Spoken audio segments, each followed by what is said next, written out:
Любите себя.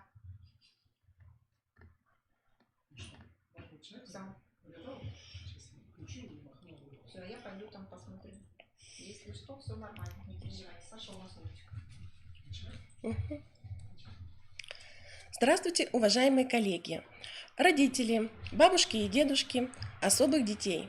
Сегодня мы проводим вебинар об особенностях организации психолого-педагогического сопровождения в детском дошкольном образовательном учреждении. И мы расскажем вам про наш детский сад номер 8 города Сыктывкара, который в своем роде является уникальным детским садом. И я приветствую вас, исполняющая обязанности директора Семтомова Светлана Ильгизовна и моя коллега, учитель-логопед Сажина Наталья Николаевна. Немного из истории нашего учреждения. Наше учреждение в 2019 году отметило свой 35-летний юбилей.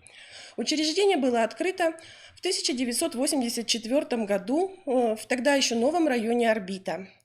И на слайдах вы видите историю нашего учреждения, небольшая историческая справка, какие изменения происходили. И впервые с детьми с ограниченными возможностями здоровья мы столкнулись в 1995 году, когда произошло объединение двух детских садов – специализированного детского сада и общеразвивающего детского сада. И до 2009 года учреждение называлось специальная коррекционная начальная школа «Детский сад» номер 8 компенсирующего вида. Выпускники нашей начальной школы успешно закончили школу, успешно закончили вузы и другие учебные заведения.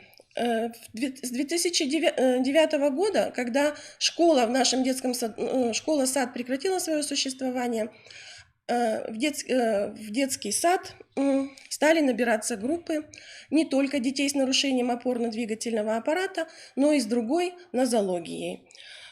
Так, в 2009-2013 году были открыты две группы для детей с задержкой психического развития.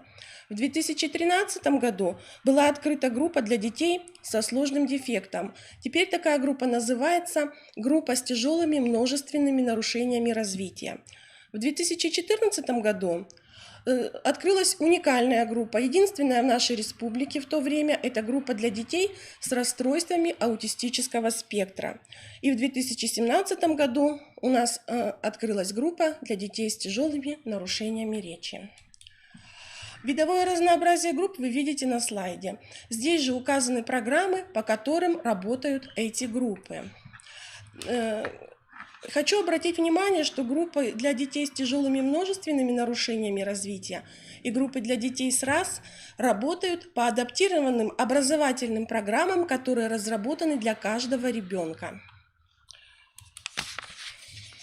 Педагогический состав нашего учреждения очень разнообразен. В настоящее это и воспитатели, и учителя-логопеды, и учителя-дефектологи, также инструктор по плаванию, музыкальные руководители, педагог-психолог, воспитатели по адаптивной физической культуре, ассистенты, 2 ассистента в нашем учреждении и младшие воспитатели.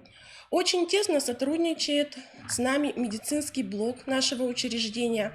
Воспитанники нашего детского сада получают квалифицированную медицинскую помощь.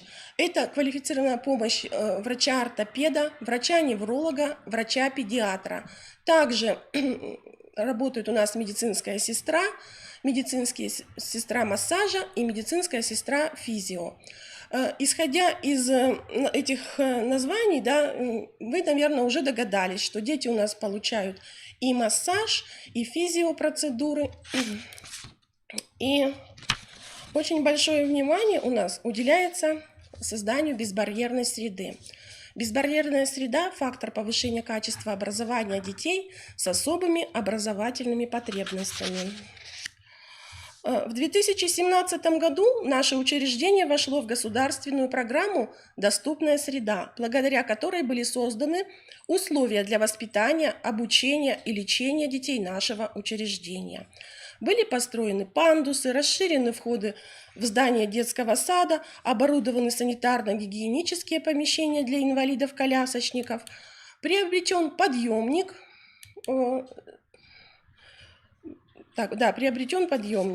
и был оборудован новый зал адаптивной физической культуры. Ранее, в 2014 году, наш детский сад вошел в программу «Мир равных возможностей» с проектом социальной адаптации детей-инвалидов от 1,5 до 8 лет, имеющих сложную структуру дефекта и социальной поддержки их семей. Проект назывался «Муса-челядь». На средства фонда помощи детям в трудной жизненной ситуации была оборудована развивающая предметно-пространственная среда детского сада, сенсорная комната, класс Монтессори, приобретен диагностический материал, игровые пособия и тренажеры на развитие двигательной активности, мелкой моторики и познавательных процессов. На средства фонда наши специалисты обучились в Санкт-Петербурге и Москве. И вот на слайдах вы видите среду, где проходят самые различные виды деятельности наших детей с особыми образовательными потребностями. Вашему вниманию мы хотим представить небольшой фильм, снятый в 2015 году, но этот фильм, он актуален и сейчас. Давайте посмотрим. Ой, он не работает. Угу.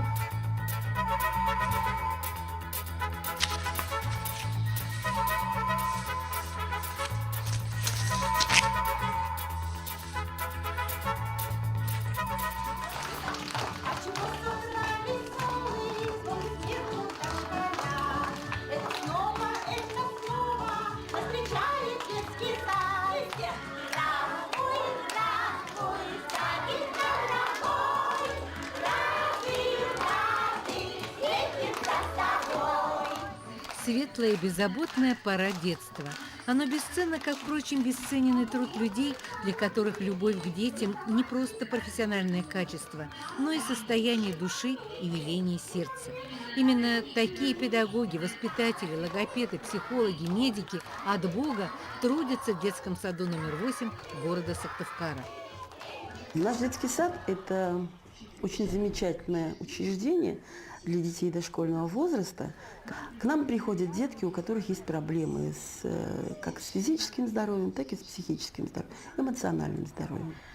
Детский сад создан управлением образования для того, чтобы с детками, которые испытывают определенные проблемы восприятия этого мира, социализации, вхождения в этот сложный мир, чтобы с ними работали специалисты. Охрана, укрепление и восстановление здоровья воспитанников является приоритетной задачей работы всего коллектива детского сада номер 8. Детям с имеющимися проблемами здоровья необходима не только медицинская, но и психологическая помощь. Поэтому задача коллектива детского сада заключается в создании атмосферы психологического комфорта для воспитанников и осуществлении индивидуального коррекционного воздействия на процесс формирования личности ребенка в целом. Здесь в большей мере, чем в обыкновенном саду, обеспечивается именно индивидуальный подход ребенку, потому что здесь численность детей это позволяет. Здесь великолепный коллектив медиков, мне очень нравится. Видно, что он давно сложившийся, они давно работают. Всех деток по именам знают, особенности всех знают, нянчатся с ними как со своими. И все вот это вот очень замечательно. То есть возможность несколько раз в год проходить медицинскую реабилитацию, это, конечно, вот незаменимо в этом саду для этой категории детей, ну, для моего в том числе. Сегодня это современный детский сад, в котором работают 13 групп, посещает более 140 детей. Это большая семья, в которой оборудованы удобные логопедические кабинеты, подобраны методические пособия, игрушки, развивающие материалы. Особенностью нашего учреждения является то, что здесь взаимодействуют специалисты разных профилей. Это и медики, это реабилитологи, это педагоги.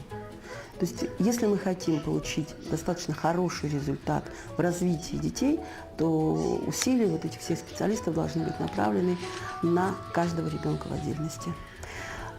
Медики у нас занимаются лечением детей, то есть у нас большой тут комплекс лечебных процедур. Реабилитологи – это логопеды, дефектологи, психолог, люди, которые простраивают и учитывают особенности познавательной сферы детей, да, и коррегируют эти особенности. И педагоги, воспитатели – это люди, которые занимаются организацией детей конкретно. То есть это режимные моменты, это занятия, это игровая деятельность на плечах вот у таких замечательных специалистов, как воспитатели.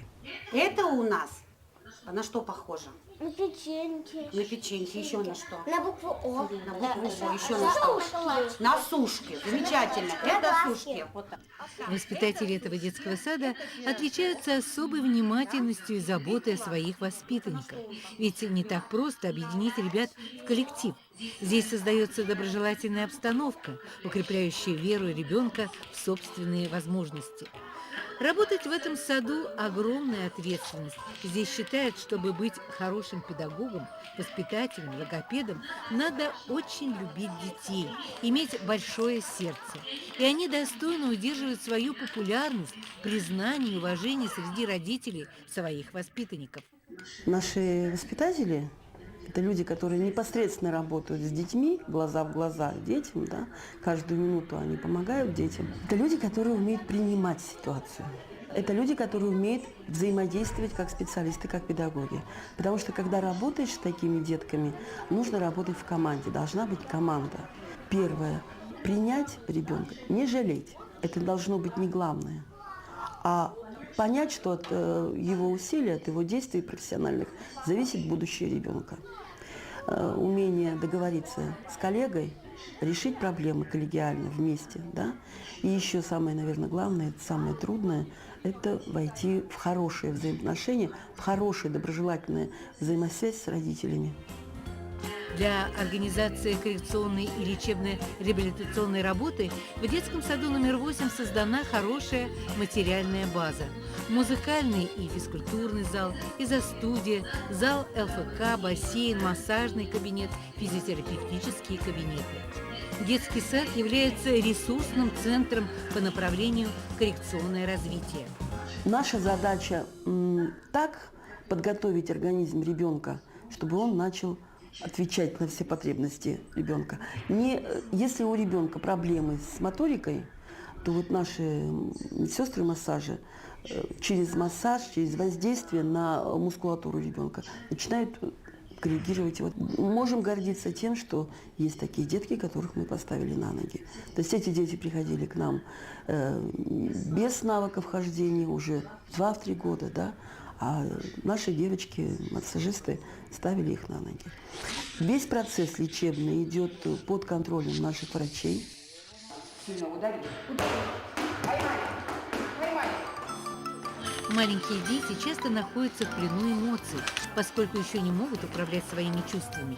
Лишь по мере личностного развития у них постепенно формируется способность осознать и контролировать свои переживания.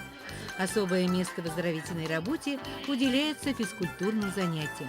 Они должны быть интересными, эмоционально насыщенными, с пассивными заданиями. У нас есть музыкальный зал, есть большой физкультурный зал, где дети приходят на физкультурные занятия, где они приходят и в свободное время для того, чтобы в более просторном помещении заниматься физической деятельностью. Бегать, играть, кататься на велосипедах. У нас есть специальный кабинет так называемой адаптивной физкультуры, где наши специалисты занимаются суставной разработкой. Там у нас стоит кабинет, где у нас компьютерная система БОС, это биологическая обратная связь.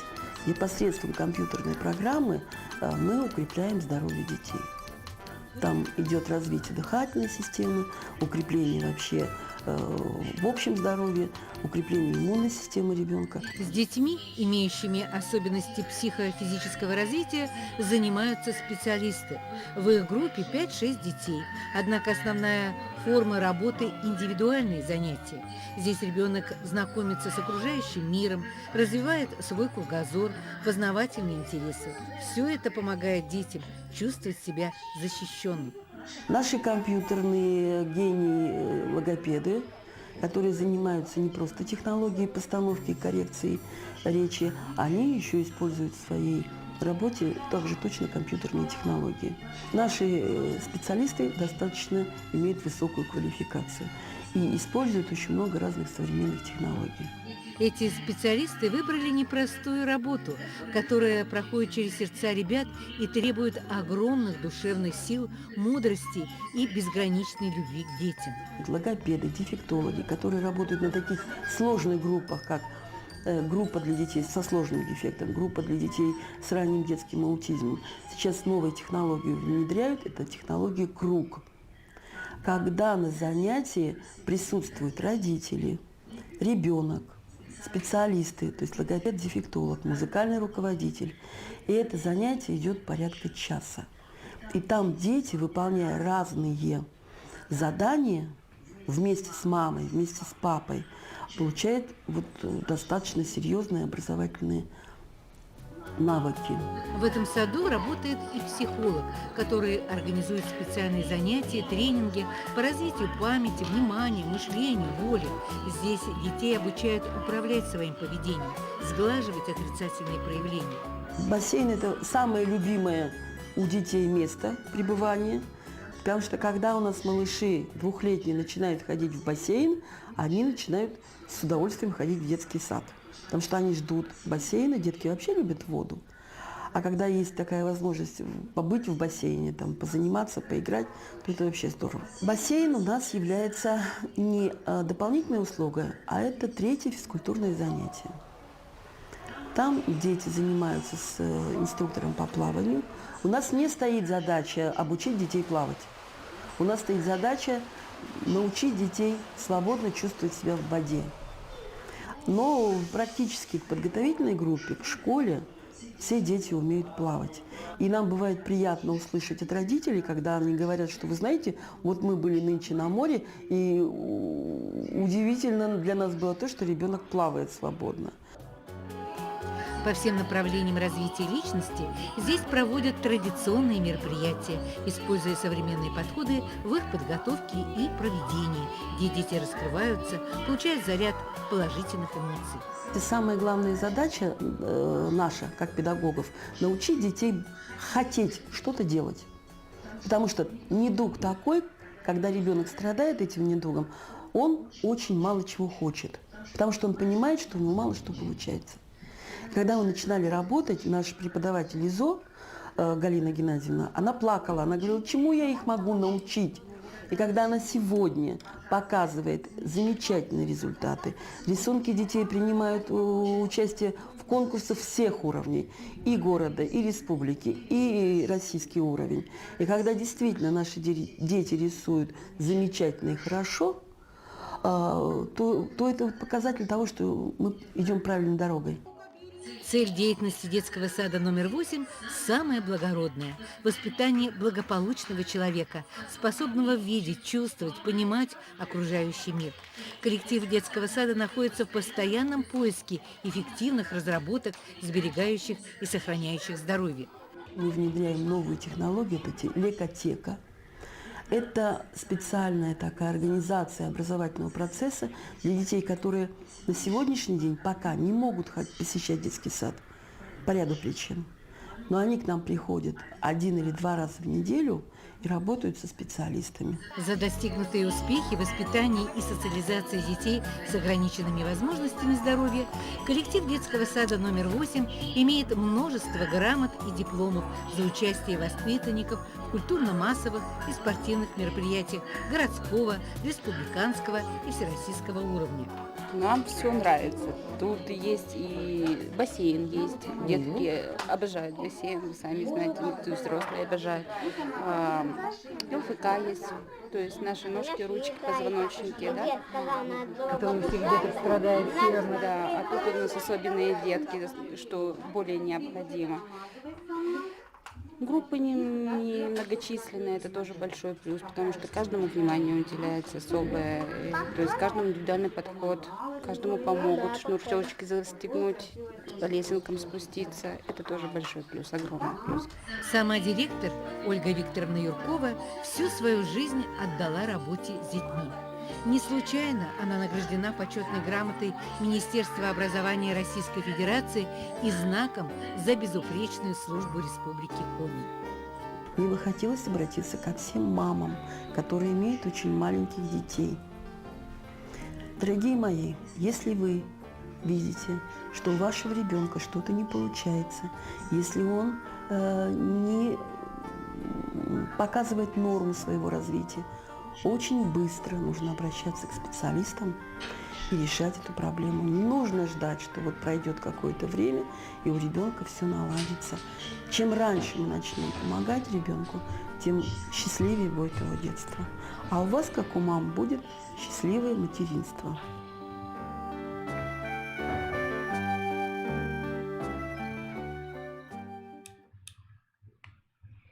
Психолого-педагогическое сопровождение сегодня является не просто суммой разнообразных методов коррекционно-развивающей работы с детьми, но выступает как комплексная технология. И в нашем учреждении психолого-педагогическое сопровождение ребенка начинается с первых шагов его в образовательной организации. В учреждении разработаны следующие положения, которые сопровождают психолого-педагогическое сопровождение воспитанников. Цели и задачи психолого-педагогического сопровождения указаны на слайде. Формы психолого-педагогического сопровождения детей раннего возраста и их семей в нашем учреждении разнообразны. Это и группа детей раннего возраста, и ликотека, и консультационный центр. В группах раннего возраста сопровождение с первых моментов поступления ребенка в детский сад. Когда родители особого ребенка приходят с направлением в наш детский сад, сразу же с ними проводится беседа о том, какие проблемы у ребенка. Идет ознакомление с заключением территориальной психолого-медико-педагогической комиссии.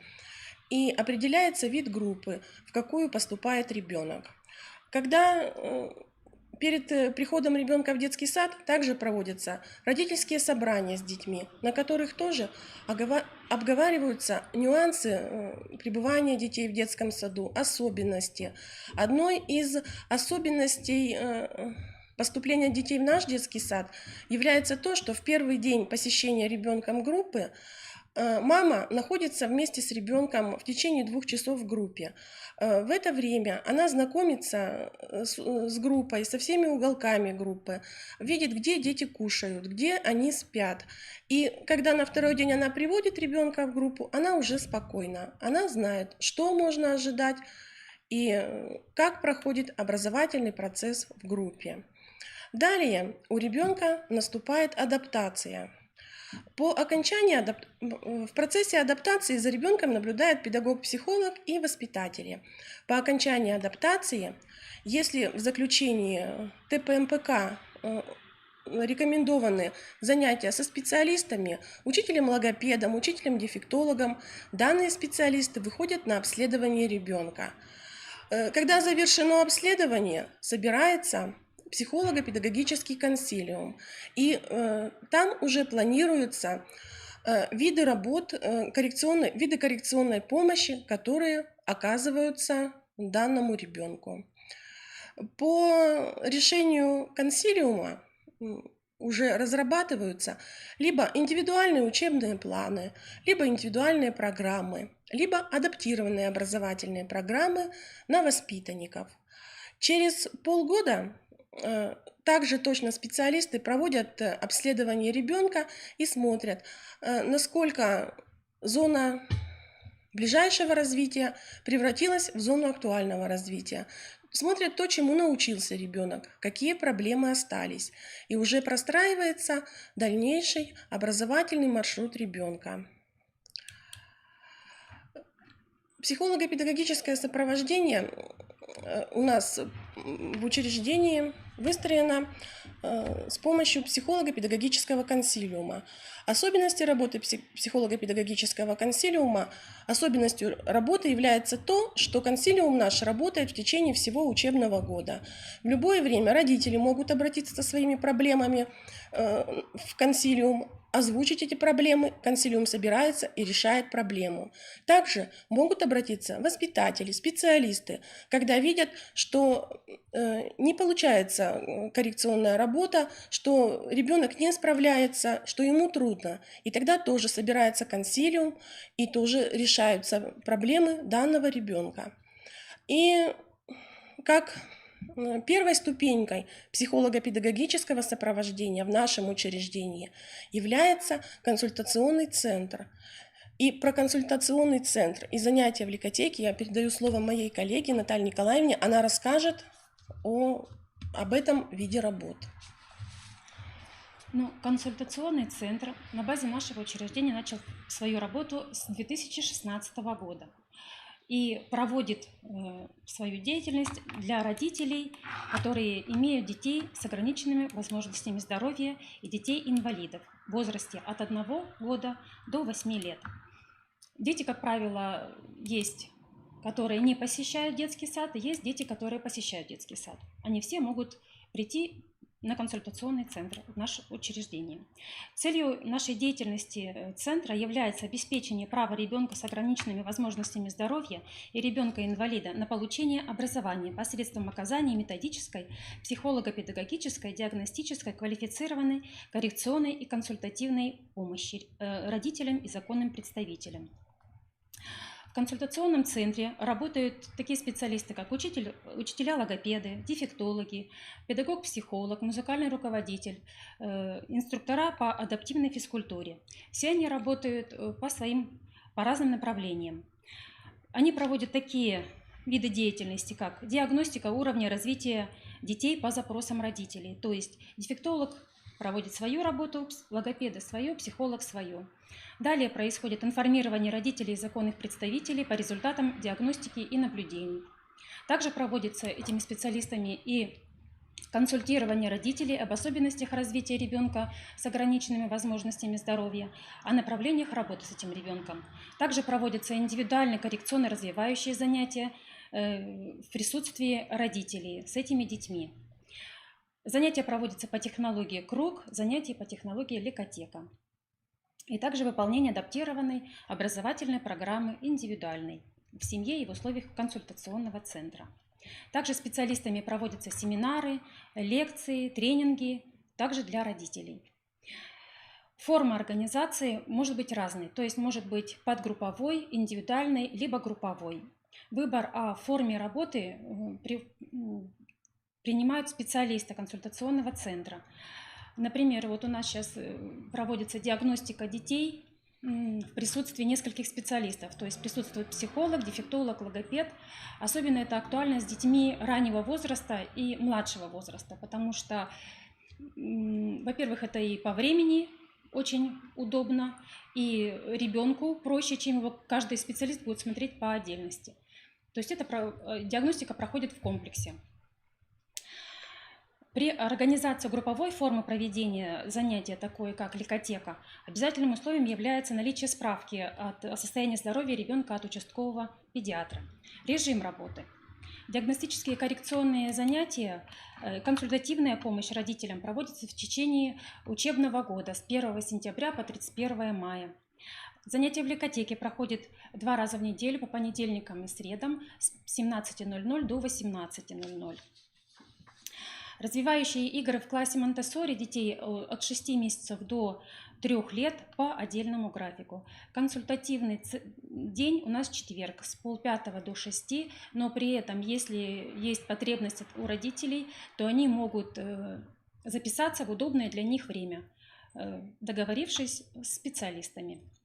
Далее, родительский клуб у нас 1 раз в квартал по четвергам с 17 до 18. Специалисты проводят консультации для детей со сложной сочетанной патологией с выездом специалистов на дом. Это по индивидуальной заявке родителей. Родители и руководитель нашего учреждения заключают договор на оказание методической, психолого-педагогической, коррекционной, диагностической помощи. Также ведется у нас журнал работы специалистов консультационного центра и журнал посещаемости мероприятий этого нашего центра. Далее. Теперь я хочу рассказать о Ликотеке. Ликотека у нас начала свою работу с 2014 года.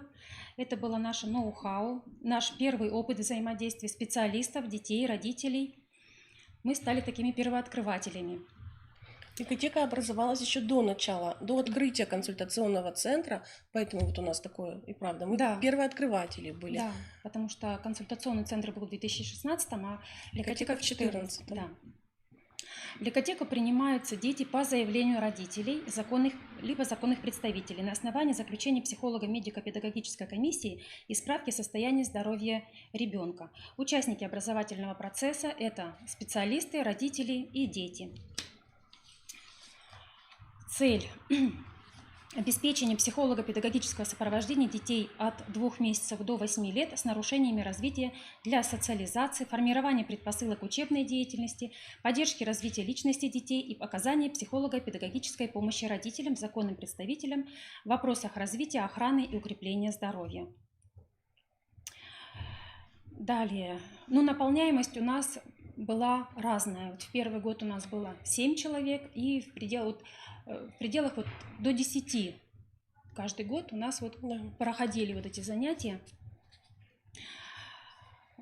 Первоначально, когда мы еще в 2015 тоже вплотную занялись этой разработкой, наши занятия проходили раз в неделю в течение часа, также с 17 до 18. В настоящее время уже на протяжении 3 лет эти занятия проходят 2 раза в неделю, в понедельник и в среду, также в течение часа. Какая же у нас система выстроилась? Прежде всего, родители принимают активное участие на этих занятиях, то есть присутствуют на протяжении всей деятельности, выполняют вместе с детьми задания педагогов. Первоначально, когда на самые первые были занятия, мы проводили вместе дефектолог, логопед и музыкальный руководитель. Но так как у нас первый набор детей был очень сложный в физическом плане, то есть из 7 детей 1 ребенок только ходил самостоятельно, 3 детей ходили, держась, то есть при помощи взрослых, держась за руку. 1 ребенок у нас совсем не ходил, даже не мог сидеть. Поэтому у нас возникла потребность пригласить еще инструкторов по адаптивной физкультуре. Во-первых, это был и запрос родителей, и мы видели необходимость позвать этих специалистов. Поэтому теперь у нас такая дружная команда реабилитационная. Да, в понедельник у нас логопед, музыкальный руководитель, инструктор по адаптивной физкультуре, а в среду у нас дефектолог, музыкальный руководитель и тоже инструктор по адаптивной физкультуре. Работаем все сплоченно. Мы, специалисты, которые работаем в Ликотеке, заранее обговариваем тему, которой будет посвящено занятие. Очередность, кто за кем выступает, кто за кем проводит свои мероприятия. Каждый педагог выбирает задачи по своей непосредственной деятельности, исходя из особенностей психофизического развития и индивидуальных возможностей детей. Также подбирает материал, словесный, наглядный, дидактический, подготавливает место для удобного проведения с детьми и родителями. Начало и окончание всегда проходит в кругу. Дети сидят на стульчиках, родители за их спинами, специалисты перед детьми, так, чтобы были на уровне глаз детей. Нами заведен ритуал начала и окончания занятия, который успешно опробован уже на протяжении длительного времени.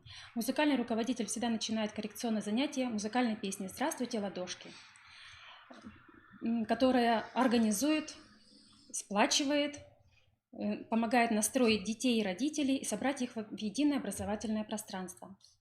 И также у нас образовался ритуал прощания, который также служил сигналом об окончании занятий. Песня была «Мы похлопаем в ладоши». Музыкальный руководитель на занятии обогащает музыкальные возможности, формирует положительный эмоциональный настрой на совместную музыкальную деятельность детей с взрослыми, учит действовать с музыкальными инструментами, способами игры на ложках, на колокольчиках. Дефектолог на занятиях занимается развитием высших психических процессов, мышления, памяти, внимания, формирования сенсорных эталонов. Учитель-логопед формирует речевые возможности детей, активизирует словарь детей, развивает зрительное, слуховое восприятие, речевое дыхание, артикуляционный аппарат. воспитатели по адаптивной физкультуре, работа над совершенствованием тактильных ощущений, развитием манипуляторной функции руки, развитием моторики рук, координации движений, тренировка глазомера, формирование пространства. Обязательными у нас паузы для отдыха детей, для того, чтобы избежать переутомления детей. У нас это служат песочные часы. В течение этих 5 минут дети взаимодействуют с разными играми. У нас там есть и лего, и машинки, и пирамидки в большом количестве. Как раз на всех детей хватает. Если дефектологу или логопеду нужен стол для занятия, то его ставят перед детьми, убирая после выполнения подготовленных заданий. Упражнения, предлагаемые инструкторами по адаптивной физкультуре, либо музыкальным руководителем, выполняются всеми специалистами. Это служит примером для родителей, детей, чтобы они подражали и выполняли задания. Если требуется помощь, то всегда другой специалист придет на помощь, поможет подготовить, убрать материал, либо помочь ребенку, либо подскажет родителю. Родители тоже задают вопросы на этих занятиях, в этих паузах. И если есть такая необходимость, педагоги, конечно, отвечают на эти вопросы, но если есть необходимость, то договариваются об индивидуальной консультации уже вне лекотеки. Удобное для обеих сторон время. Так, как правило, у нас в конце года, в мае, проходят праздники, праздник как выпуск для детей, посещающих лекотеку, родителей, которые проводят эти же самые специалисты. В результате проведенной работы нами составлен перспективный план работы лекотеки всеми специалистами, то есть тема занятия, задачи, вот она на слайде представлена. Какой же у нас опыт? Прежде всего, дети, которые приходят на лекотеку, как правило, большинство поступает к нам в детский сад. И мы заметили, что у таких детей адаптация проходит легче и лучше. Далее, у нас был такой опыт работы, когда по семейным обстоятельствам родители не могли приводить в наш детский сад детей. И эти родители приводили детей только на занятия лекотеки. А потом, когда у них все уже стало хорошо, возможность появилась, они стали опять ходить в наш детский сад в обычную группу. То есть это тоже у нас был такой опыт. И, конечно же, положительные отзывы от родителей в наш адрес тоже позволяют оценить нам, что работа в лекотеке нужна, востребована. И также был важен взаимообмен между специалистами и родителями. Как правило, родители, которые не посещают ли детские сады, имеют детей-инвалидов, очень у них мало общения между собой, только интернет. А тут идет живое общение. И, как правило, мы заметили, что родители, которые вместе с детьми приходят на лекотеку, они стараются прийти пораньше, чтобы пообщаться, и после занятий тоже не спешат покинуть наше помещение. То есть общение тоже помогает им сплачиваться. Так, далее еще, проводя занятия в условиях лекотеки, специалисты наблюдают ребенка в динамике, то есть можно посмотреть, помнить, какой он пришел и какой он в течение года после занятий стал, то есть дать рекомендацию родителям и помочь определиться с дальнейшим образовательным маршрутом. То есть выбор дошкольного учреждения, потому что не всем наш детский сад, как говорится, необходим. Есть у нас и другие сады, в которые бы им целесообразнее было бы обратиться. Вот таким образом у нас осуществляется деятельность консультационного центра и оказание коррекционно-реабилитационной помощи в условиях лекотеки. Уважаемые родители, если вы смотрите наш вебинар, если у вас ребенок с ограниченными возможностями здоровья, или вы просто чувствуете, что в чем-то он отстает от своих сверстников, вы можете обратиться в наш консультационный центр детского сада номер 8, который находится в городе Сыктывкаре на улице Малышева, 22. Телефоны для связи были указаны выше: 51 66 50. Завтра... Бесплатно. Да, вот самое главное, что все услуги в нашем консультационном центре оказываются бесплатно. А завтра наши коллеги, учителя-логопеды, дефектологи, воспитатель по адаптивной физической культуре и воспитатель по изо-деятельности расскажут вам, как можно организовать работу с ребенком с особыми образовательными потребностями